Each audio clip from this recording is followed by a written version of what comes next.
Tropical Storm Isaac is more than just a logistical environmental inconvenience for Republicans gathered in Tampa.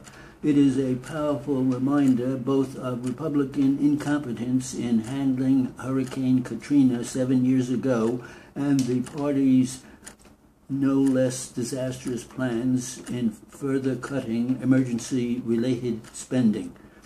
That is not something you will hear Paul Ryan talk about this week in the convention, nor any of the other lawmakers who make simplistic promises about the power of slashing government spending, but the budgets assembled by Mr. Ryan and warmly embraced by Mitt Romney severely cut spending for emergency preparedness, exactly the kind of money needed for Louisiana, Mississippi, Alabama, and scores of other nations for this and future storms.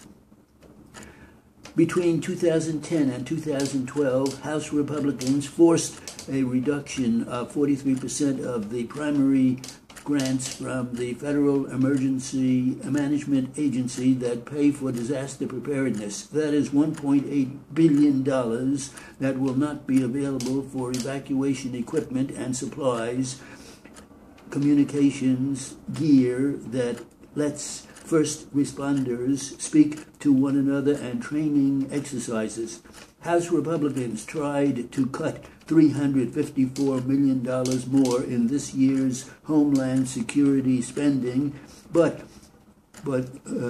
Democrats restored the money in a conference with the Senate. That spending was enormously useful during last year's tornadoes in Joplin, Missouri, and Tuscaloosa, Alabama. Although the effects of the cuts will not be felt yet as Gulf states deal with this week's storm, they will leave the region unprepared for future hurricanes, tornadoes, and floods. The New Orleans area in particular will rely this week on $14 billion in levee construction, pumps, and other flood control structures built by the Army Corps of Engineers since Katrina. But the Corps of Engineers construction budget has been cut by 21% since 2009 because of Republican pressure hitting flood prevention especially hard. Even FEMA's most important activity, its response to disasters, has been held hostage, including Mr. Ryan, for smaller government. Last year, when it looked as if FEMA might exceed its budget after a spate of disasters, House Republicans demanded that any further spending be offset by cuts in other programs they disliked. Squeezing one program to pay for another has become a familiar Tea Party technique, but it is particularly reprehensible when emergency response is at stake. Eventually, after Democrats refused to go along, Republicans knocked it off. One of the themes of the Tampa Convention will be the failure of government and the prosperity that will result if it is cut to ribbons. But in a different corner of the television screen, the winds of Isaac are a reminder of the necessity of government, its labor, its expertise, its money in the nation's most dire moments.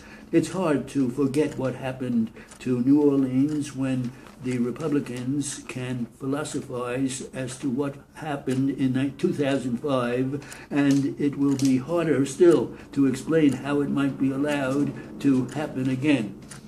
Iran appears to have mishandled and installed a few hundred more centrifuges at its deepest underground site known as Fordo, thus enhancing its ability to produce uranium enriched to 20%, a purity that can be converted relatively quickly to bomb-grade fuel. This is unsettling news, but the Obama administration sensibly says there is time to do something about it.